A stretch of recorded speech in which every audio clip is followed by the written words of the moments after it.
Selamat berjumpa rekan-rekan mahasiswa. Pada kesempatan pagi hari ini saya ingin membahas tentang partisipasi dalam governance.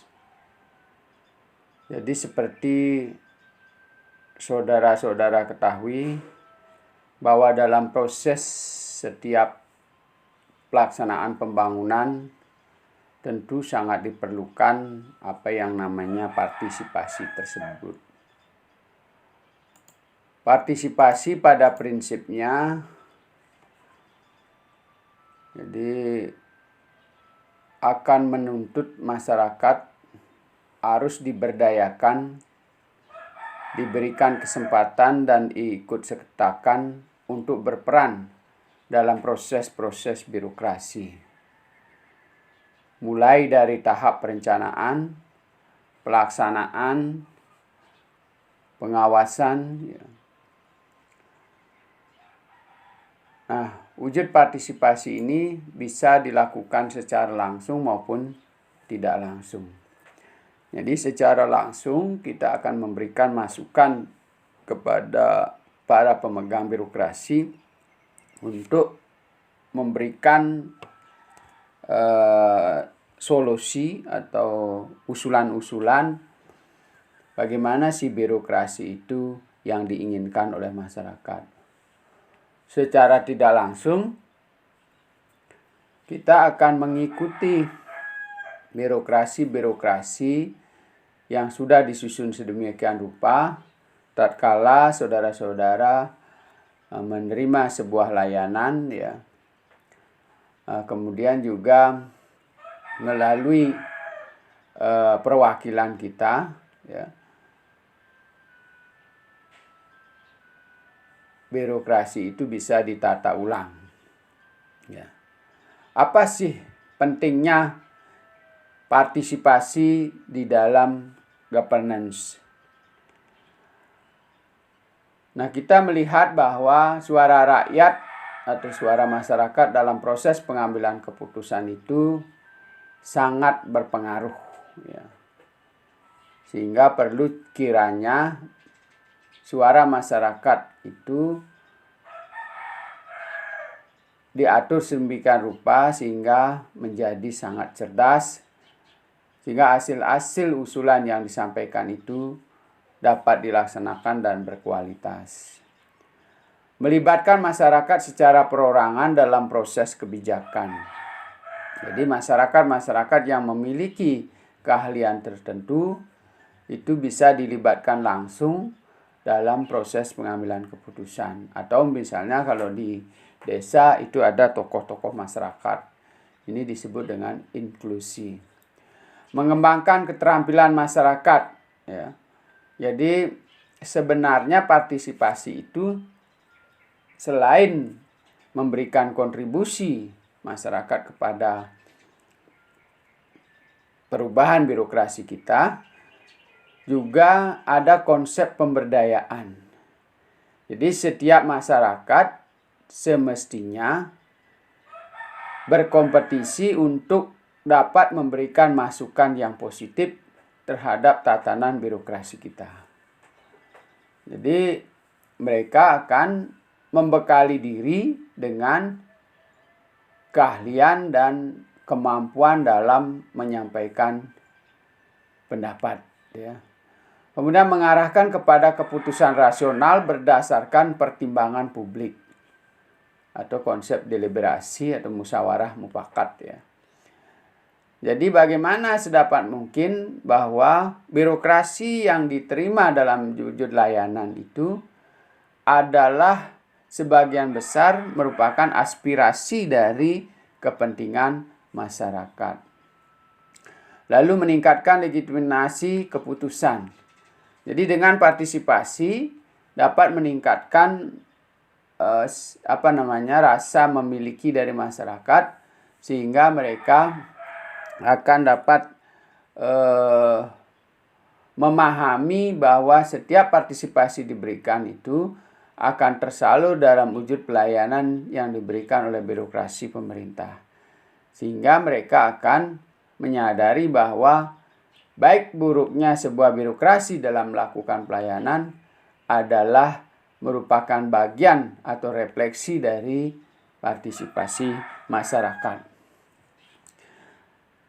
Fakta yang terkait dengan partisipasi, masyarakat yang berpartisipasi lebih bersedia untuk membayar pajaknya. Karena tadi saya sampaikan bahwa rasa memiliki itu sudah sangat tinggi, timbul kepercayaan pada pemerintah, maka kesediaan masyarakat untuk membayar pajak itu menjadi lebih tinggi. Pemerintah lebih cenderung menyelesaikan proyek yang sudah direncanakan. Jadi karena pengawasan kemudian didorong oleh partisipasi yang tinggi, jadi pemerintah akan memilih program-program pembangunan menjadi skala prioritas yang didukung oleh partisipasi masyarakat.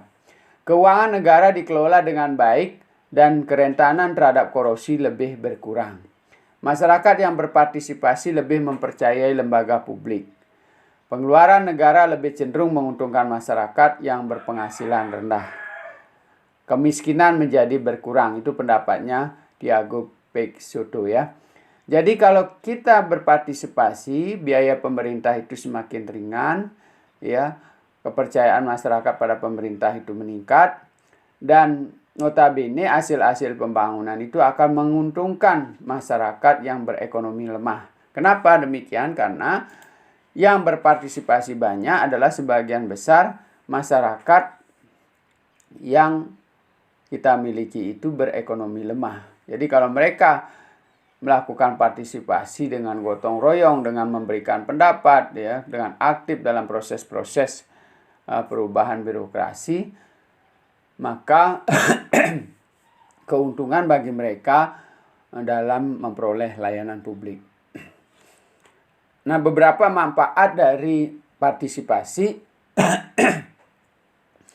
Yang pertama adalah memenuhi persyaratan hukum.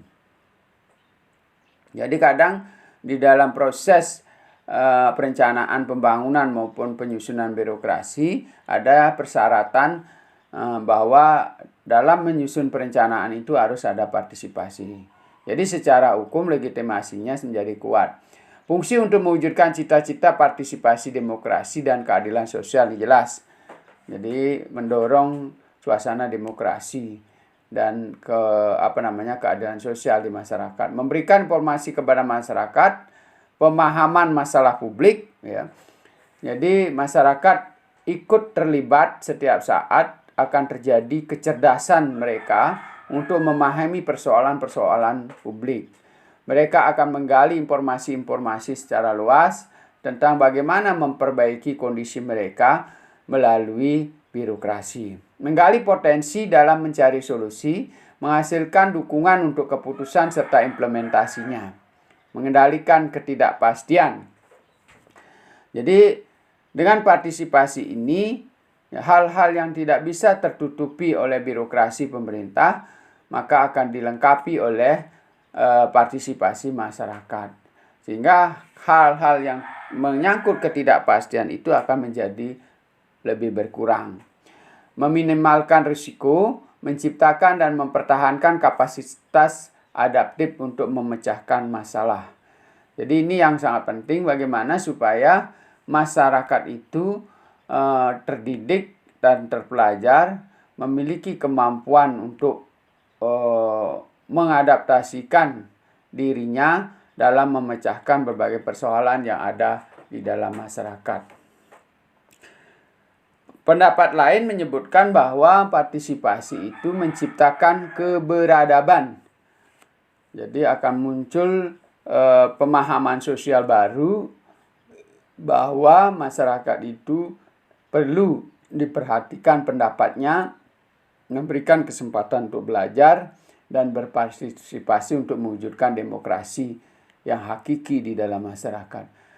Partisipasi dapat membentuk komunitas. Dalam jumlah yang kecil tentu partisipasi mereka sangat rendah. Tapi dalam jumlah yang besar mereka melakukan konsolidasi yang sangat besar. Apapun yang ingin mereka bangun akan bisa terwujud, ya. sama dengan menggagalkan sebuah kebijakan. Mereka berkonsolidasi dengan teman-teman mereka yang sependapat sehingga menjadi gerakan massa yang sangat besar dan berpengaruh terhadap proses-proses kebijakan yang dibuat oleh pemerintah. Partisipasi dapat memecahkan masalah publik dan membantu dalam pembuatan kebijakan. Nah, itu pendapatnya Nabatsi dan Litzner ya. Jadi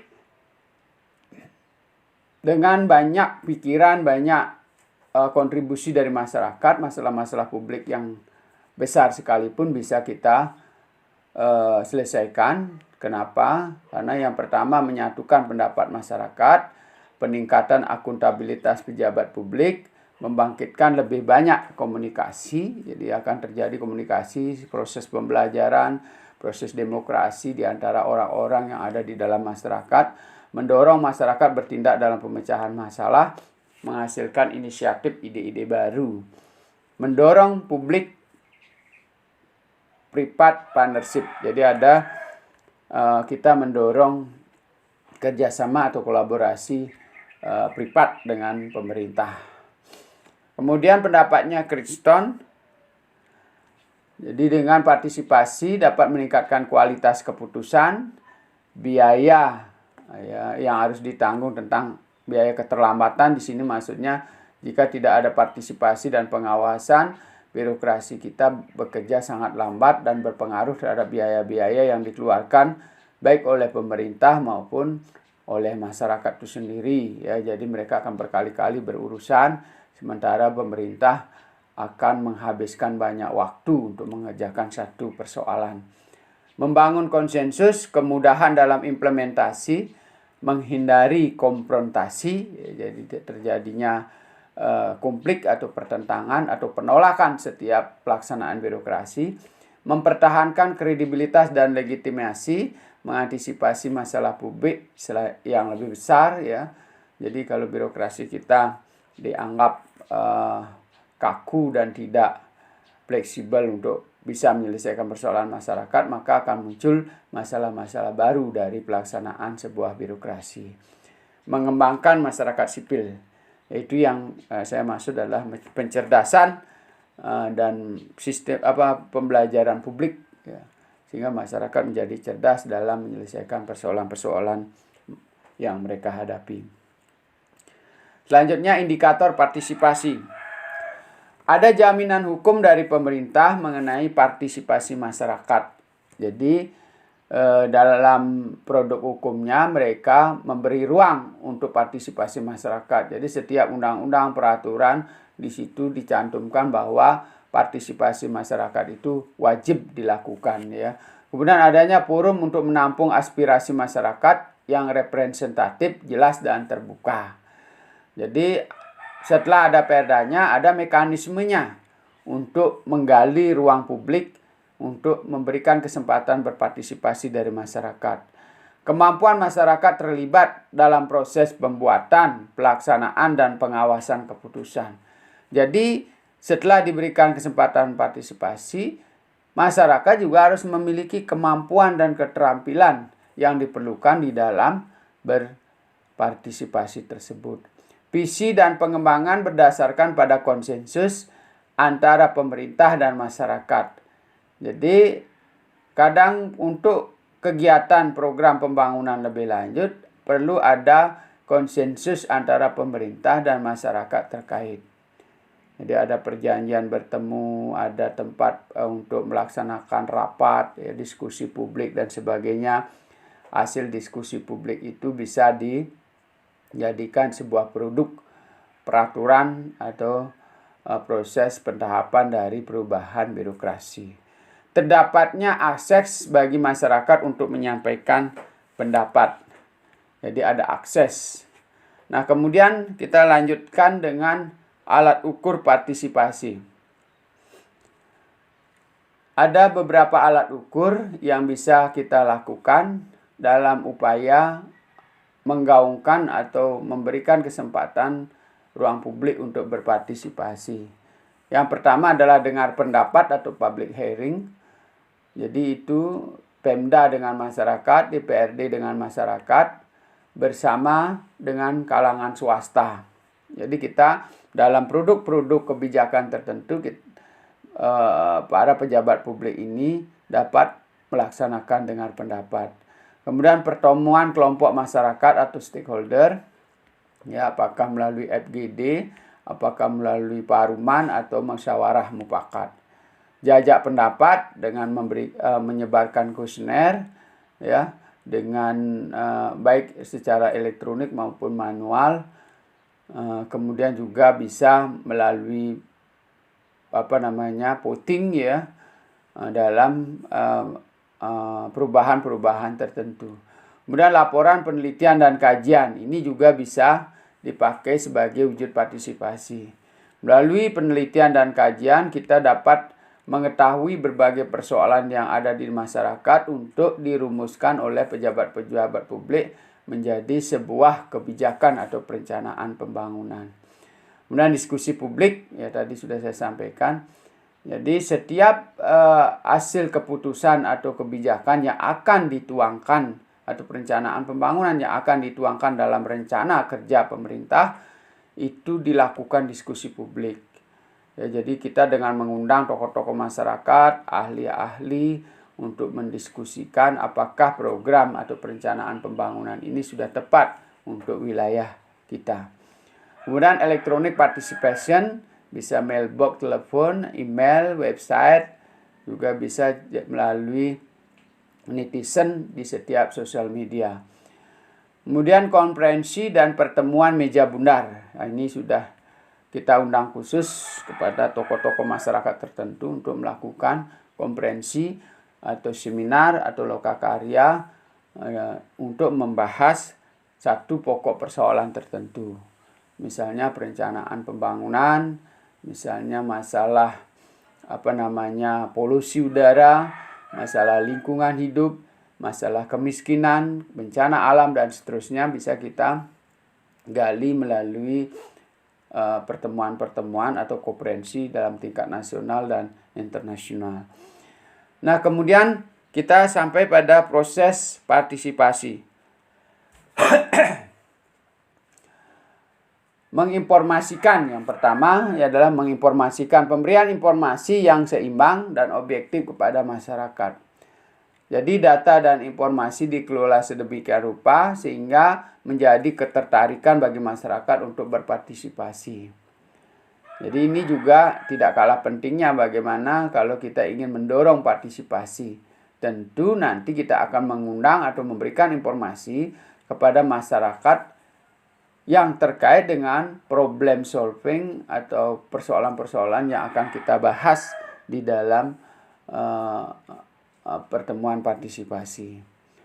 Misalnya kalau masyarakat yang menginginkan air, maka kita akan mengundang mereka ketika membahas persoalan air, sehingga ketertarikan mereka itu akan sangat tinggi, ya. Jangan sampai nanti orang yang peduli sama lingkungan tetapi kita mengundangnya untuk membangun sebuah proyek mercusuar, jadi tidak nyambung, ketertarikan mereka tidak ada, ya. Sehingga hal-hal yang perlu diberikan atau disusun sedemikian rupa supaya informasi yang diberikan menarik dan partisipasi itu bisa tergali. Berkonsultasi, proses yang kedua berkonsultasi, mendapatkan umpan balik dari masyarakat berkenaan analisis alternatif dan keputusan. Yang berikutnya adalah proses melibatkan bekerjasama dengan masyarakat secara langsung dalam setiap program-program yang direncanakan oleh birokrasi. Kemudian berkolaborasi, kemitraan dengan masyarakat di setiap aspek keputusan, termasuk pengembangan alternatif dan identifikasi solusi terhadap birokrasi kita.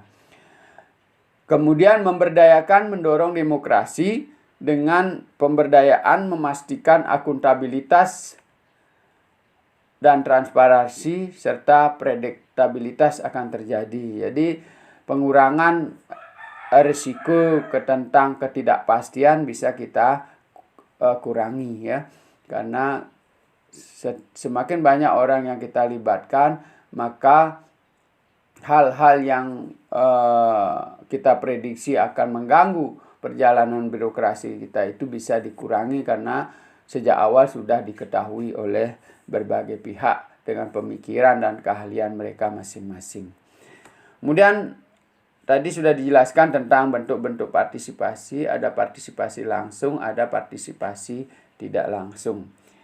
Bentuk partisipasi langsung ada yang namanya text participation ya. Jadi partisipasi yang paling intensif dan menyita waktu ya, biasanya dalam kelompok kecil. Jadi kita mengundang kelompok-kelompok kecil yang memiliki istilahnya kesetaraan, kepentingan yang sama. Kemudian biasanya hubungannya sangat intim, saling mengenal sehingga mereka bisa berdiskusi secara panjang dan tanpa batas untuk mendapatkan solusi terhadap persoalan yang mereka hadapi. Sehingga birokrasi hanya memfasilitasi mereka untuk menyelesaikan persoalan-persoalan mereka. Dan kalau bisa juga menyediakan anggaran bagi mereka.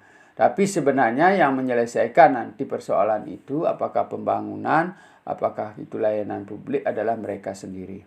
Kemudian tense partisipasi singkat atau insidental seperti sumbangan spontanitas, urun pendapat dalam petisi, dan mengisi survei. Itu contohnya ya. Nanti saudara harus bisa membedakan 3 bentuk partisipasi ini. Kemudian konvensional participation, yaitu melaksanakan kewajiban undang-undang sesuai dengan tupoksi. Jadi dalam setiap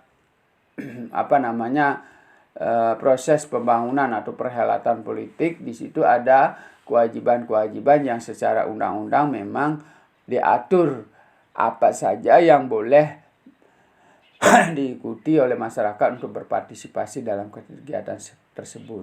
Jadi tidak semua hal bisa diikuti atau diberikan kontribusi oleh masyarakat. Nah, ragam partisipasi ya. Misalnya kita lihat pembedaannya individu maupun kolektif ya. Misalnya hasil pengambilan keputusan itu. Misalnya kalau kita ingin mengambil keputusan seperti waktu Timur Timur memisahkan diri, itu ada istilahnya referendum. Itu secara individu bisa melakukan. Secara kolektif pembuatan kebijakan partisipatif. Jadi keterlibatan melalui FGD setiap masyarakat untuk memberikan solusi terhadap persoalannya, lalu dirumuskan menjadi kebijakan yang nantinya juga berdampak bagi mereka sendiri. Misalnya keputusan untuk memindahkan pasar, ya maka mereka sendirilah yang harus melakukan FGD di antara para pedagang pasar. Bagaimana bentuk pasarnya, di mana tempatnya, berapa biayanya, mereka lah yang berdiskusi. Pemerintah memfasilitasi, kemudian merumuskan, dan kemudian diadakan FGD kembali untuk ditanyakan kepada mereka apakah rumusan yang sudah selesai dari akibat FGD itu sesuai dengan pendapat mereka. Jadi ini bisa sangat efektif ya ketika masalah pasar itu diserahkan kepada pelaku pedagang itu sendiri. Jadi bukan kita dari orang luar yang tidak pernah merasakan bagaimana kondisi pasar tersebut ya. Secara teori mungkin kita tahu, tapi secara praktiknya adalah orang-orang yang berdagang di pasar itulah tahu gitu. Maka sekarang kiblat kita sudah waktunya kita memberikan kesempatan mereka untuk menyelesaikan sendiri persoalannya ya. Lalu kita mendorong agar pasar itu terjadi perubahan yang signifikan. Jadi kalau ukuran kita pakai, tentu nanti biayanya sangat mahal, tidak mampu ditanggung oleh pedagang pasar. Akhirnya mereka tidak mau masuk ke dalam gedung yang sudah diselesaikan oleh pemerintah. Jadi ini mungkin penting untuk melakukan FGD yang panjang ya, sehingga ketemu angka, ketemu luas wilayah, ketemu juga jumlah coupling ya, kemudian model dan seterusnya, sehingga sudah saatnya pemerintah dalam membangun pasar itu melakukan FGD di antara para pedagang pasar. Nah, kemudian kalau dalam proses pembentukan opini secara individu dapat dilakukan melalui survei deliberatif atau melalui elektronik survei ya. Di situ akan memberikan pendapat ya, setuju atau tidak setuju, dan memberikan masukan di situ. Kalau secara kolektif, forum deliberatif. Jadi ada nanti pembahasan kelompok-kelompok, dari hasil kelompok itu akan disampaikan melalui media elektronik. Jadi tidak lagi perorangan, sehingga nanti dalam proses analisis hasil keputusan itu lebih mudah. Jadi kalau perorangan di seluruh Kabupaten Buleleng, katakan begitu, masuk ke dalam sistem survei itu, tentu mesin kita atau kita dalam menganalisis itu akan menjadi banyak sekali pemikiran yang muncul di situ. Tapi kalau kita kelompok per desa gitu, katakanlah begitu, maka yang masuk usulannya adalah sejumlah desa atau kelurahan yang ada di wilayah kita. Kemudian partisipasi dan birokrasi. Proses partisipasi masyarakat dalam pemerintahan menurut Singh ya tergantung pada dua faktor ya. Ruang yang diberikan kepada masyarakat oleh negara dalam proses pemerintahan. Tadi secara undang-undang mereka sudah diakomodir ya. Sekarang dalam prakteknya bagaimana? Apakah setiap orang bisa berpartisipasi? Apakah mereka berpartisipasi secara dipilih? Lalu memilihnya bagaimana? Apakah berdasarkan kepentingan masyarakat atau kepentingan para pejabat publik ya? Siapa yang menjadi konstituen, itulah yang dipilih. Ya. Nah, sekarang itu kalau demokrasi terpilih harus didasarkan pada kebutuhan yang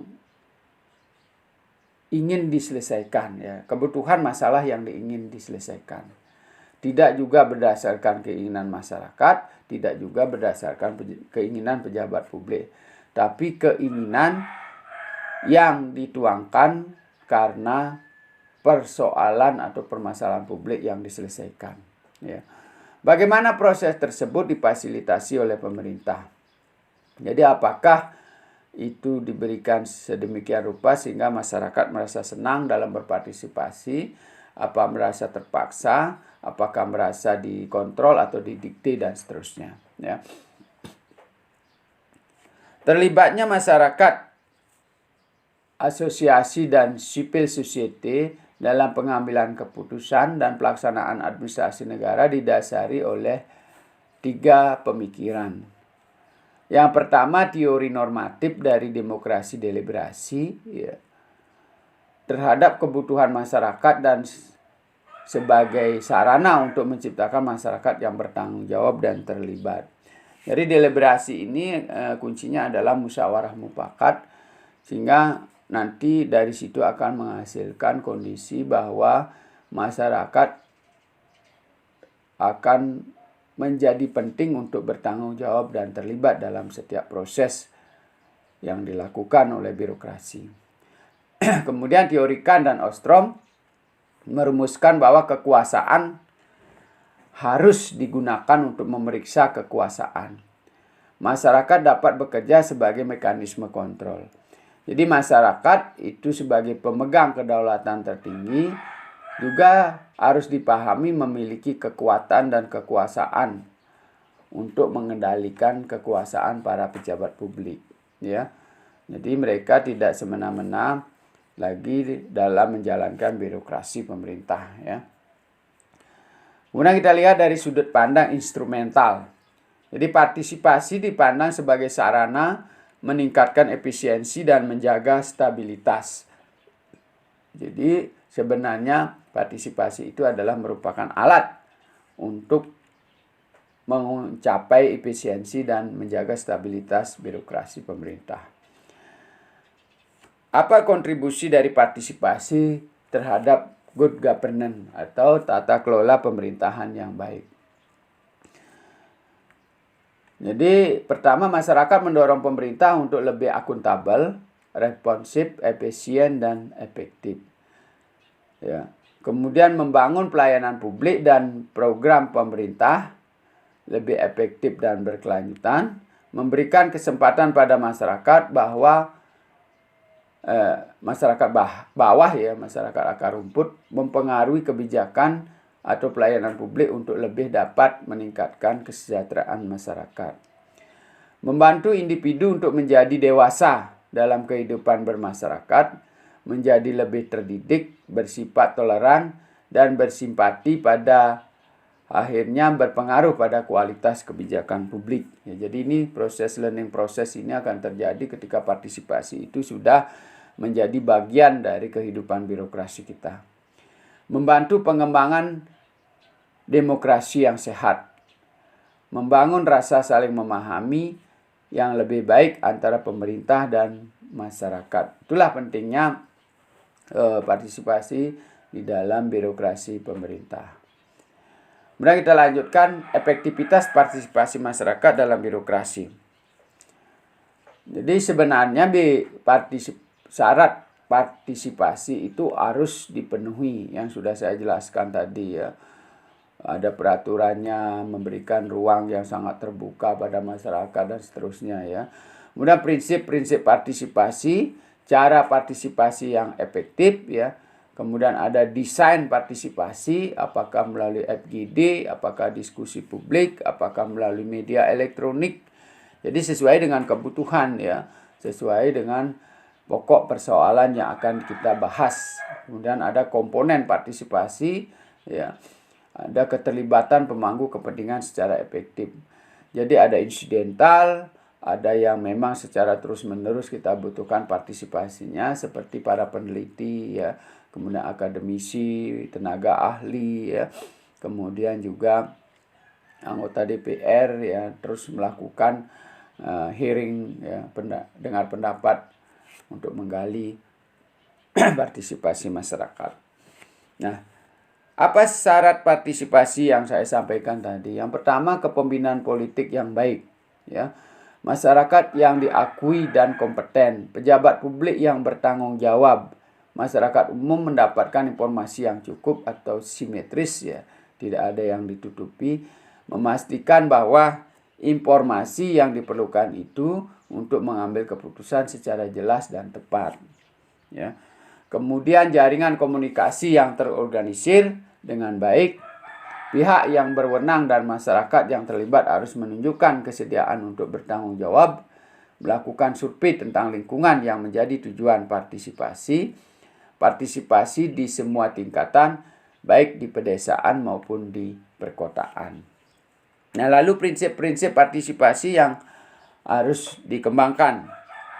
Ya, ada komitmen dari setiap orang yang berpartisipasi atau komitmen dari pemerintah untuk memberikan kesempatan pada masyarakat untuk berpartisipasi. Menegakkan hak masyarakat terhadap informasi, konsultasi, dan partisipasi dalam perumusan kebijakan dan pelayanan publik. Kejelasan tujuan dan batasan baik dalam pembagian informasi, konsultasi maupun partisipasi. Partisipasi harus mendapatkan waktu yang memadai. Seluruh masyarakat hendaknya memiliki kesempatan yang sama serta dapat mengakses berbagai saluran informasi, konsultasi maupun partisipasi. Tersedia sumber daya yang memadai. Diperlukan inisiatif untuk terlaksananya koordinasi antara tingkatan pemerintah dalam melibatkan masyarakat. Akuntabilitas informasi dalam masyarakat. Adanya evaluasi terhadap kinerja pemerintah, kewarganegaraan aktif dan dinamis. Jadi setiap warga negara diperlukan aktif dan selalu bergerak secara dinamis. Bagaimana cara-cara partisipasi yang efektif? Menurut Juwono, ya Rahayu Juwono, menyediakan informasi faktual sebanyak yang diinginkan oleh masyarakat. memberikan kesempatan bagi masyarakat untuk menyampaikan aspirasi, ya.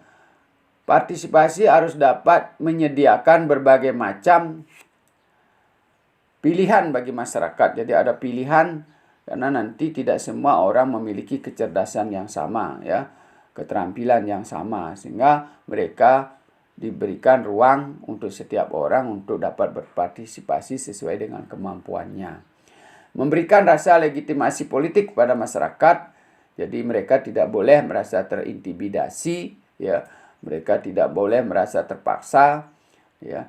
Lalu hasil dari partisipasi mereka juga benar-benar diakomodasi sehingga mereka tidak merasa dibohongi, ya. Itu dimaksud legitimasi politik. Mendukung masyarakat untuk bertindak dengan berbagai cara, tentu ya cara-cara yang sesuai dengan peraturan dan perundang-undangan, ya. Membuat proses partisipasi menyenangkan, membuat partisipasi mudah dan nyaman. Nah, kemudian yang berikutnya adalah tentang desain, ya. Desain partisipasi. Jadi ketika kita ingin mendesain wujud partisipasi masyarakat, yang pertama perlu diperhatikan adalah bagaimana supaya partisipasi itu memungkinkan perekrutan masyarakat yang beragam dan kritis. Bagaimana caranya supaya nanti betul-betul tergali informasi dan dukungan-dukungan yang positif bisa memperbaiki birokrasi. Bukan malah sebaliknya, terjadi konflik, ya, rasa tidak percaya dan menimbulkan persoalan-persoalan lain. Menciptakan interaksi yang bermakna antara masyarakat dan pemerintah yang fokus pada pemahaman kepentingan masing-masing. Memungkinkan pengembangan perspektif dan masukan. Memberikan kesempatan untuk membentuk kebijakan publik, keputusan dan tindakan. Jadi desainnya dimungkinkan untuk bisa memenuhi syarat-syarat yang disampaikan oleh Nabachi ini dan kawan-kawan, ya. Jadi inilah desain yang mungkin harus saudara pahami, bagaimana menciptakan partisipasi itu supaya senyaman mungkin, ya, menciptakan orang-orang yang kritis, ya, terpelajar, ya, biasa mengungkapkan pendapat di depan umum, ya, tidak mencaci orang lain tetapi malah mendukung, meningkatkan kualitas pendapat orang dan seterusnya, ya. Kemudian komponen partisipasi. Jadi ada 4 komponen yang perlu diperhatikan menurut Turner, ya. Yang pertama adalah masalah publik. Jadi masalahnya itu memang sudah menjadi masalah yang meluas di masyarakat. Memiliki potensi meresahkan masyarakat. Kalau tidak diselesaikan, maka akan menimbulkan masalah baru, ya. Itu disebut masalah publik. Sering dibicarakan di media massa dan seterusnya, ya. Kemudian bisa menimbulkan goncangan-goncangan baik secara ekonomi, sosial maupun secara politik di masyarakat, ya. Kemudian struktur atau proses administrasi. Jadi meskipun partisipasi karena kita akan merubah tatanan birokrasi, harus mengikuti tata peraturan yang ditentukan oleh undang-undang. Ya, ada daftar hadirnya, ya. Kemudian lokasinya jelas, ya. Orang-orang yang terlibat memang berkompeten di dalamnya, ya. Mau menandatangani hasil dan seterusnya, ya. Jadi ini harus dilengkapi dengan proses administrasi. Kemudian fasilitator. Jadi sedapat mungkin jelas fasilitator, ya, apa yang harus dilakukan, bagaimana caranya, tata tertibnya bagaimana, ya. Kemudian hasil keputusannya akan diproses kayak apa, ya. Siapa yang akan menyelesaikannya, apakah DPR, apakah eksekutif atau di jajaran para pelaksana itu sendiri, ya, atau para pengambil atau para orang-orang yang terlibat dalam proses pengambilan keputusan itu. Kemudian yang keempat harus ada peserta partisipasi, jelas ya. Jadi peserta partisipasinya apakah publik ya, tentukan sesuai dengan masalah-masalah yang akan diselesaikan. Seperti tadi kalau masalah air, mungkin para petani ya, Subak ya, kemudian PDAM ya. Kalau masalah pasar ya pedagang-pedagang pasar ya, DPR yang membidangi bidang itu ya. Kemudian kalangan OPD yang membidangi masalah pasar. Keempat komponen ini harus dikelola untuk pertama memberdayakan dan mendidik masyarakat. Mendidik kembali fasilitator dan administrator. Membangun struktur dan proses administrasi. Jadi masyarakat terdidik menjadi cerdas, fasilitator atau pemerintah administrator yang bekerja juga semakin hari semakin cerdas di dalam mengelola kepentingan masyarakat. Proses administrasinya juga benar, tidak menimbulkan persoalan-persoalan hukum atau persoalan-persoalan administrasi berikutnya. Karena kadang sering sekali kita mengikuti rapat-rapat penting, ya notulen tidak ada ya. Kemudian alamat itu hanya formalitas untuk memenuhi undang-undang, dan draft daripada keputusan itu sebenarnya sudah tertulis ya. Jadi yang dipentingkan di situ adalah absen dan kegiatannya. Jadi kalau begitu caranya desain desain partisipasi kita itu keliru gitu ya. Sehingga nanti menimbulkan ketidakpercayaan, dan pada dengar pendapat berikutnya atau partisipasi berikutnya, antusiasme masyarakat itu menjadi menurun. Yang terakhir, keterlibatan pemangku kepentingan secara efektif ya. Jadi masukan dari masyarakat harus diikuti umpan balik yang tepat dari pemerintah. Ya, tadi kan setiap masukan itu harus diakomodasi, difasilitasi ya. Jangan sekedar formalitas ya. Kemudian harus berbasis komunikasi dan kerjasama. Jadi ada hubungan setara antara yang berpartisipasi dengan yang memfasilitator, yang menjadi fasilitator ya.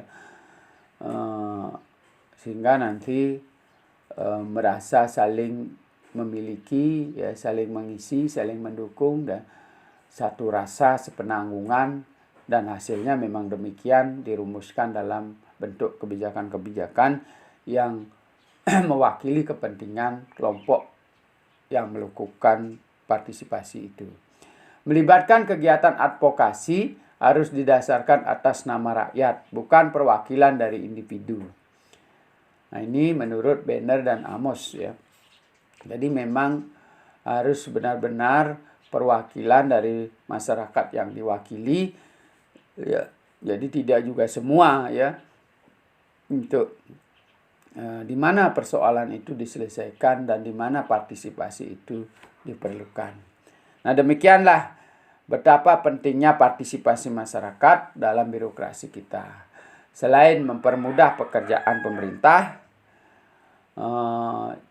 meringankan pekerjaan pemerintah, juga berkiblat pada kepentingan mendidik masyarakat untuk menjadi cerdas, berkualitas, dan mampu mengemukakan pendapat-pendapatnya dalam ruang publik ya. Di sisi lain, dari administrator pemerintah, dia juga mendapatkan pembelajaran publik. Mereka menjadi lebih cerdas dalam mengelola persoalan-persoalan publik melalui tangan-tangan masyarakat ya, sehingga tugas dan beban mereka semakin ringan. Hendaknya lah persoalan-persoalan masyarakat itu diselesaikan oleh masyarakat sendiri, sehingga pemerintah hanya menjadi fasilitator, pelaksana yang menerima mandat dari kedaulatan tertinggi, yaitu masyarakat. Demikianlah penjelasan saya tentang partisipasi.